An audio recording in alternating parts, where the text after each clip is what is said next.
Hi friends, welcome back to our channel. మనలో ఒకడు ప్రతిరోజు మనకు ఉపయోగపడే సమాచారాన్ని తెలుగులో సులభంగా అర్థమయ్యే రీతిలో మీ ముందు పెడతా. సబ్స్క్రైబ్ చేసి మీరు కూడా మనలో ఒకడవ్వండి. ఉత్తరప్రదేశ్ లో జరిగిన ఒక సంఘటన ఇప్పుడు సోషల్ మీడియా అంతా హాట్ టాపిక్ గా మారింది. 18 ఏళ్ల యువతి తన అక్క భర్త అయిన 50 ఏళ్ల వ్యక్తిని పెళ్లి చేసుకుంది. సమాజ నిబంధనలు, కుటుంబ ఆలోచనలను తలకిందులు చేస్తూ జరిగిన ఈ వివాహం దేశవ్యాప్తంగా చర్చకు దారితీసింది.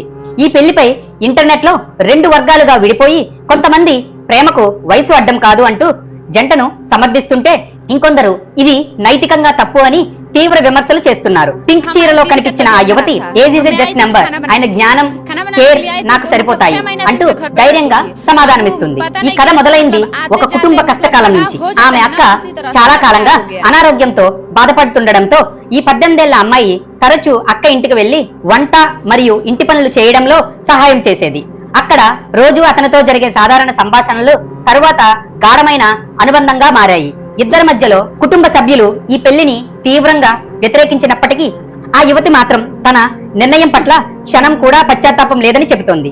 ఆమె మాటల్లో, ఇది నా జీవితం, నాకు సరైన వ్యక్తి ఆయనే. ఈ వివాహంపై మీ అభిప్రాయం ఏంటో కామెంట్ బాక్స్ లో చెప్పండి. ప్రతిరోజు కొత్త ఆలోచన, కొత్త స్ఫూర్తితో మరుసటి వీడియోలో మళ్ళీ కలుద్దాం.